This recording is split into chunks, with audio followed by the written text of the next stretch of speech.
Hey, Derek. Hello, how are we doing, Cornelius. guys? Good, mate. Good. Thanks for joining us. Really appreciate this. Yeah, I appreciate you guys having me. Listen, we were just asking AI because our research was giving us various answers. We have a special guest. No, AI, we're asking, actually, it was Grok, whether she knew whether you played in the Champions League with Malmo or not. And in two different answers, she gave two different answers completely. Did you play the Champions League with Malmo? No, actually, when we qualified for Champions League is when I left for Marseille. So, yeah, just on that. But hopefully next season we'll be in Champions League. Yeah, runners-up this year in the Champions League. Congratulations, by the way. You know, what a year it's been from you, right? I mean, if you look at from Malmo to breaking through with Canada, obviously, to the Marseille move, it's really all gone according to your plan, right? Was this how you wrote it out originally? Yeah, there was no plan. It was day by day, just trying to get better each day and trying to push myself and then seeing where I end up, So, yeah, as you said, it's been quite the journey, lots of up and downs. And so, yeah, I'm just trying to enjoy the moment and yeah, just be the best Derek Cornelius that I can be. Now, I guess you could say it was at Copa last year that the light really shone on you internationally. Is that when Marseille discovered you, or were there conversations prior to Copa regarding you making that move? A little bit prior, I think from the friendlies before Copa. I just think they were impressed not only with my individual play against the France games, playing against top quality like that, but I think also with just how Canada played as a whole. And then yeah, the discussions got going, and I'm pretty sure they would have followed the Copa America games as well. And then, yeah, I'm just happy that everything came together at the end of the tournament and was able to sign there. Now, listen, Roberto Di Matteo, at Brighton, we loved him. What a character he was. Are there any similarities between him and Jesse Marsch as a coach, or are they just completely different personalities? I would say it's different personalities for sure, but the similarities I can draw from the both of them is the passion for the game and the passion to see their team succeed with different methods. So yeah, it's nice to be able to be in different environments led by different type of people with a different way of playing football. So for me, it's good. I can learn, different styles and be adaptable and just be ready for whatever the game throws at me. So I try and go into whichever environment that I need to with an open mind, ready to learn. And then ready to add it to my game to obviously improve and continue to head in the right direction. Derek, you've been playing in, well, I think it's 5 different countries already. You've had an amazing experience. What has been the best part of that experience as you've moved your way up the ladder? Yeah, I would probably say, go back to what I was just kind of hinting at, is that adaptability and just, adapting quickly to different cultures, different styles of football, different languages even, It's challenging when you move around a lot and you're always having to, pick up your stuff and live in different places. I think that's something that a lot of people overlook in the lives of professional footballers. But yeah, one that I enjoy. I've learned to enjoy it and embrace it. And ultimately, I think it's helped me along my way. Derek, other than the two-legged CONCACAF Nations League quarterfinal win over Suriname last November when you had that chest injury, you've basically been a starter in every game under Jesse Marsch. Was that something that you had set like as a goal for yourself, or you envisioned on the trajectory that you were on with club, with country, that was feasible, that was something you wanted to do? And then within this last year, with Jesse Marsch as your gaffer, what's been your biggest challenge to date? Yeah, I think for everybody, everyone wants to play. Everyone wants to be on the pitch. And for me, it was no different, So I think before when I was, part of the group, but not necessarily starting all the time, it's definitely something that I wanted to change. But I knew the only way to change that was to, improve and continue to work hard. And then, yeah, as you mentioned, when Jesse came in, he put faith in me, and then he gave me the opportunity to show that I deserve the spot. And then from there, I just tried to give back to the manager and really give my all on the pitch and help get the results that's going to be beneficial for both myself and him as a coach. Yeah, Derek, that Kamal Miller and Stephen Vittoria partnership was very successful. It was a good partnership. Two good players, knew each other really well, and obviously got to the World Cup. But there was a lot of people, some of whom actually on this podcast, who thought that you should have been given, a chance, probably more minutes during that time. Was it a frustrating time for you, or was it understandable given the results? I mean, yeah. I mean, as I say, everyone wants to play. I wanted to play as well. I'm not gonna lie to you guys and say, I didn't want to be on the pitch and giving my best for the country. But sometimes things don't go the way you want it. And a lot of the times it's how you react in those moments that kind of define you as a person, as a player. And yeah, Stephen and Kamal are two players, great players that I have a lot of respect for. And I tried to, when I wasn't playing, still try to, support them and be there for them and be a good teammate towards them. And then, yeah, ultimately, I was still part of the journey. I was still able to experience, a World Cup, the qualifying campaign that we had, which was an amazing campaign, something that I'll remember for the rest of my life. So yeah, part of me is very grateful for that, but I know that, I wanted to continue pushing so that, I could, the next cycle that came around, that I was maybe more involved on the pitch. So yeah, try and just look forward and not look back too much, and just try and be ready for what's coming up in the future. Last year, Derek, we got to see you play against Messi, and I just wanted to ping a picture up. What are you doing to him right here? That's what I want to know. It looks like a little two-step. Is it starting? Are you square dancing? It's a promenade. I think I'm doing my best to keep him facing the wrong way, because if he turns, then it's going to be a lot harder. But yeah. It actually looks like the Happy Gilmore's, like it's all in the hips, like you're gonna walk him through his golf swing or something. Yeah, teach Messi a few things. Yeah, why right. not? That's right. I mean, how was that though, Dirk? I mean, listen, we all know Messi. There's no point saying what a great player is. Obviously, he's if not the greatest of all time, one of the greatest of all time. But is there something that you saw out there, face to face, that surprised you about him? Surprised me about him. I mean, no, because I think growing up, you get over the fact that you can't be surprised by him anymore. It's just how good he was. There's nothing that you don't expect, because he can do everything. But yeah, to play against him, it was more so enjoying the moment and just really testing myself as what you said, someone who's, if not the best ever, one of the best ever. So yeah, I tried to enjoy the moment, to do the best that I could, and definitely try to make it a game that I can look back on with positive memories. And yeah, it was a nice experience. Are you Messi or Ronaldo? What's your what side of the fence? I have no comment. No comment. I'm in the middle. Yeah, I don't. When I was younger, I have to say it was probably Ronaldo. Yeah. But I just think as I've grown older, and especially more experienced as a professional, I've just seen like how difficult it is to be that good for that long, with the amount of pressure that they had, the eyes on them. So then, as I've gotten more mature, I just have, equal respect for the both of them. And they're just, words really can't describe how good they are as professionals and footballers. So that's a very diplomatic response. I'm thinking that maybe because you're a Ronaldo guy, it made it a bit easier to lay a stud on Messi when you were facing him. Yeah, I don't know about that. It wasn't really in my mind when I was playing, but well, yeah. But is he one of these players, like, where you've come across probably some strikers who are otherworldly, nobody quite like Messi, I imagine, but the way that he finds these pockets of space and finds a space in transition, with which the way Canada plays, you guys can be vulnerable with that, with the way that you press and you throw numbers forward.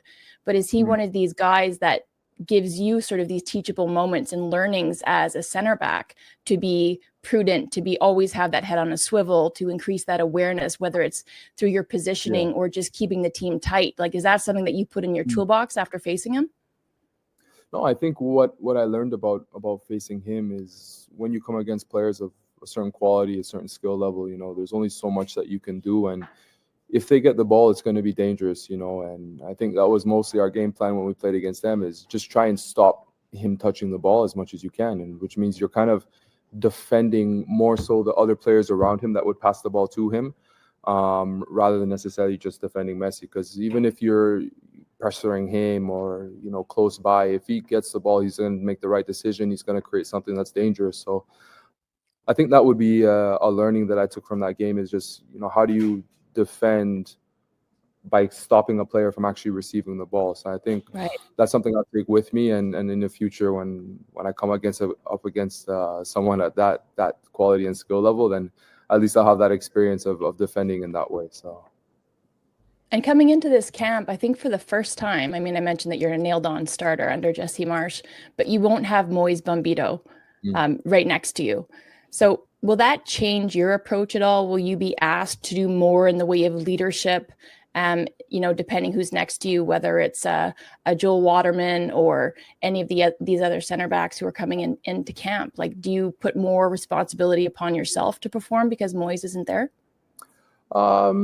I don't know if it's more pressure or so on, but definitely I feel like coach has already spoken with me. Wants me to be more vocal, trying to organize things. But at the end of the day, I try to be myself. The guys coming in are very good players as well.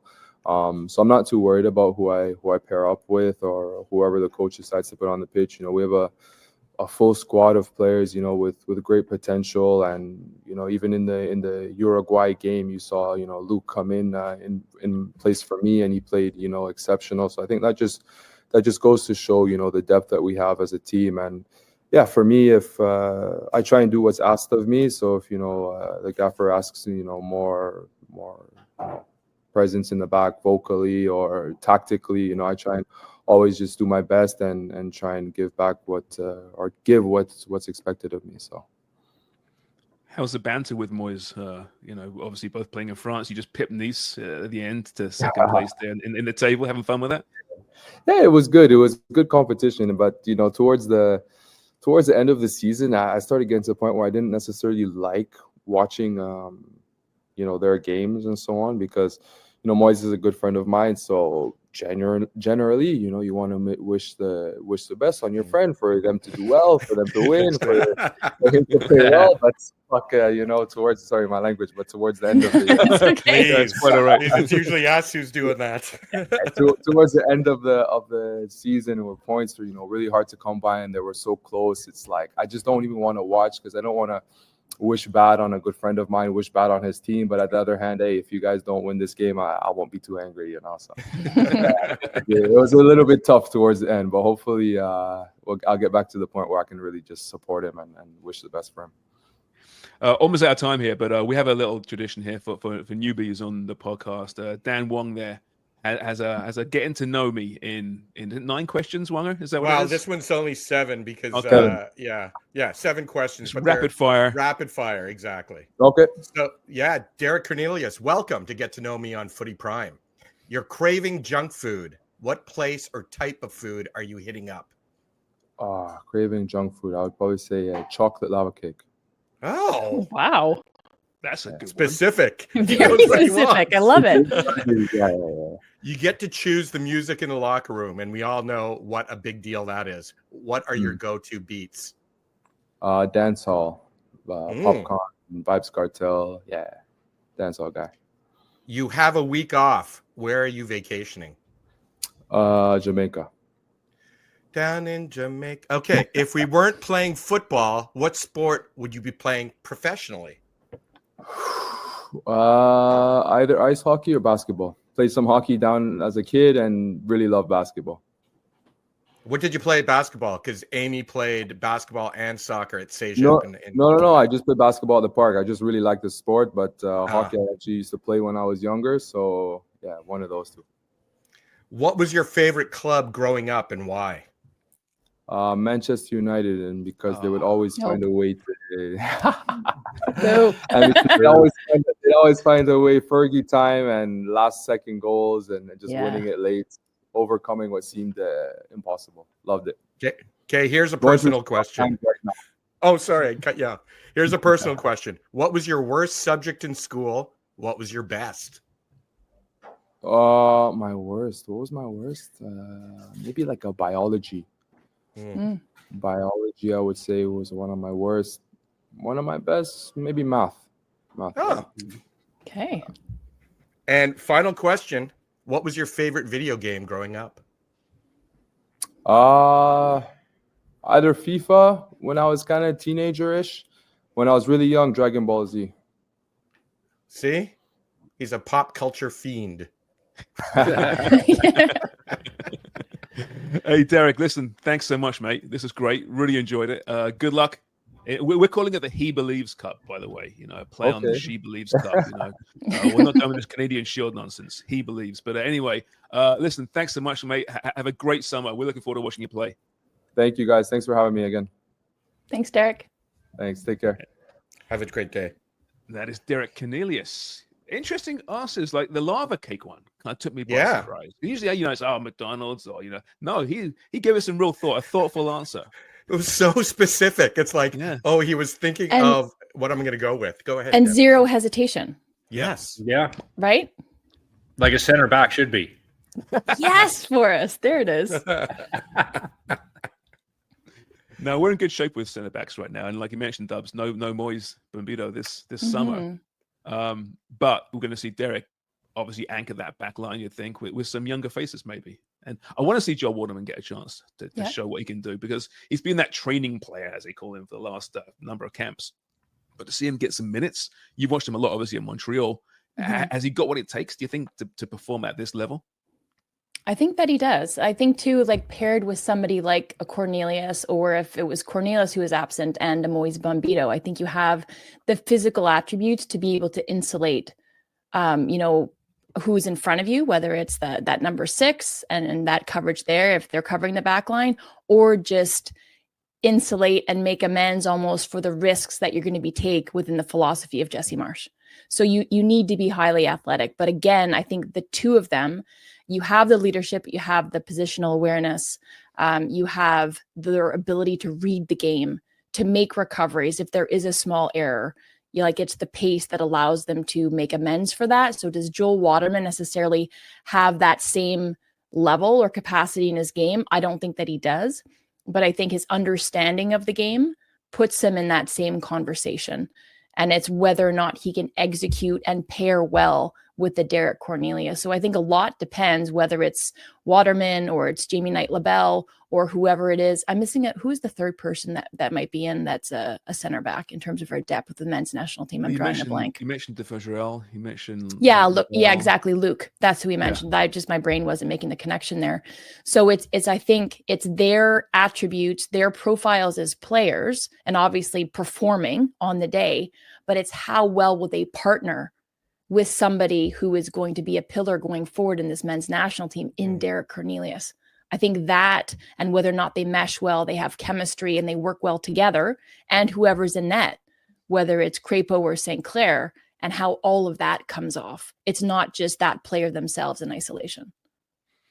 That's interesting to me, Dubs, just how important the team, like that partnership / even with the keeper, because then it's a triumvirate, but how important is that? Talk to me about that. Like, are there sometimes two great players who can't pull it off, and some average players, or not average, but above average players who make a difference because they are so in sync? Yes, of course. You can be elevated by whoever's next to you, and also the way that you connect with them. And that can translate in play. It can be off the pitch, bleeding on the pitch. But it's your ability, I think, to be fluent in the way that you can express yourself and do the things that you're brought into camp to do. Like some players will do well at their club, who their manager might espouse a certain philosophy, and you might be asked to do certain things in the role that you're playing.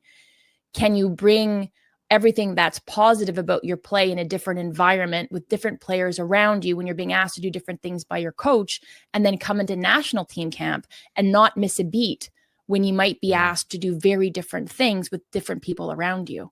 So yes, I think an average player, somebody like Joel Waterman, I think where the criticism has been that, coming through CPL, he's a success story for our domestic pro league on the men's side, is a stalwart for CF Montreal, can play kind of that hybrid role that he's been asked to do under Donadell, where he comes up into the midfield and plays more defensive position from the back line, but also can marshal a back line himself. Can he do that at the international level against the very best? Because that's what Derek Cornelius has done.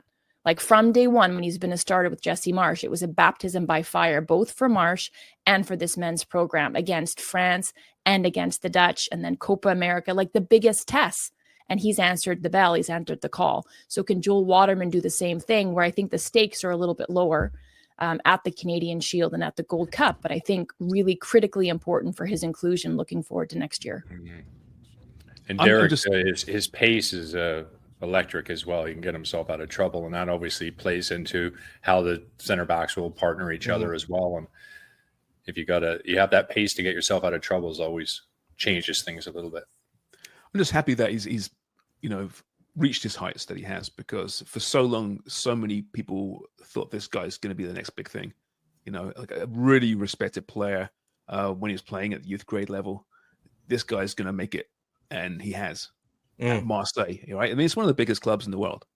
And we didn't get to it enough time, unfortunately, but I mean, I'd love to learn about his lifestyle in that city, because it's a great city, Marseille. If you've been there, it's incredible. Yeah. Culturally, it's unbelievable. And it's also so intense from a football standpoint. I don't know if there's well, there probably are, but very, very few more intense cities in world football than Marseille. Mm-hmm. But it's very cosmopolitan there, right? And probably Africa, just like Ajax, Ontario. Like it's exactly the same as Ajax. Yeah. But I just want to say about Cornelius, like I asked the question because that's what comes to mind. The spotlight's on the fact that his partner, that duo, that tandem in the heart of the back line is not going to be the same. So it's how can Cornelius perform, but it's also the entirety of that back line that we've seen under Marsch. Mm-hmm. There's no Alphonso Davies on the left.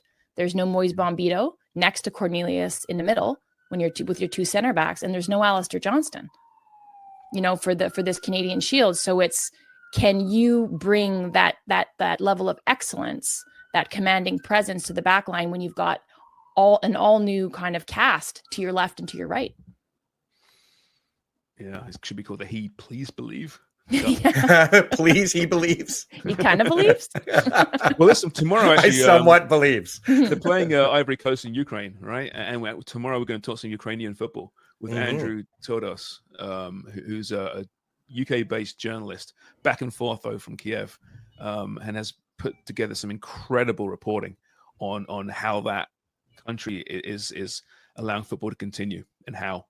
So a great insight into Ukrainian football on tomorrow's show, as well as some great comments, by the way, from our viewers regarding yesterday's show and Vancouver, the Whitecaps, and their tough weekend. But some really good comments, actually.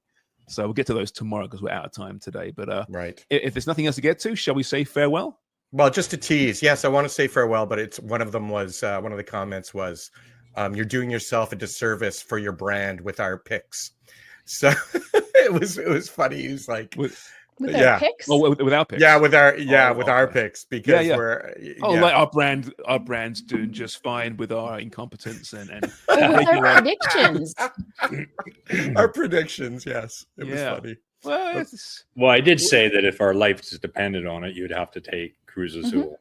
Yeah, we did say that. I think all of us. Yeah. But where's the fun in that? No fun. No fun in that.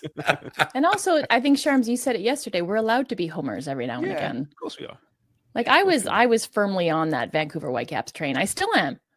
So that's kind of why I went heavy in the Whitecaps favor. Well, someone mentioned in the comments, we with Seattle this weekend, can they bounce back? Well, was it 33 players, I think, are on international duty. 33? 33, the entire squad. Yeah. Mm-hmm. And some of the academy kids are on international duty. That's including Toussaint and Sarita as well, right? You want to put them all in there. It is. Asa as well. Yeah. I was talking to Asa very, very quickly because I've got to go. But you think about that region of Canada, BC, 4 professional teams. Mm-hmm. Right? That is the hotbed of Canadian soccer, BC. Yep. It just is. Mm-hmm. That's it. If we've got an area in the country that's becoming a football culture, that's the area. And that might upset some people, but that's the reality. They've got the history with the Caps and before the Caps and the 86ers, Craig, as well. Yeah. And obviously you have the Rise now. You got the CPL teams. It's incredible. So well done, BC. You guys are flying the flag while other parts of the country are not. They did it for a long time for women's soccer. That's where the support was, and largely due to Greg Kerfoot. Yeah, that's a good point too. Yeah, exactly. I have to go. You guys can continue if you want. No, wrap the show up, brother. The national team used to have predominantly mostly BC boys back in the day. We don't see as many from BC as we used to, although I will agree with you at the moment with all those teams. It's they're doing well. Same trend for the women, Forrest. I can keep talking if you want. I will. We know. Just take the piss. No, it's the same trend where it used to be very heavy BC born, and now it's swung more Ontario.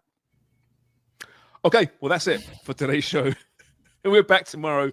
Don't miss it. Thanks again so much though to Derek Cornelius. That was a fun chat. Good guy, great player. Until tomorrow. Cheers for listening and watching. Bye.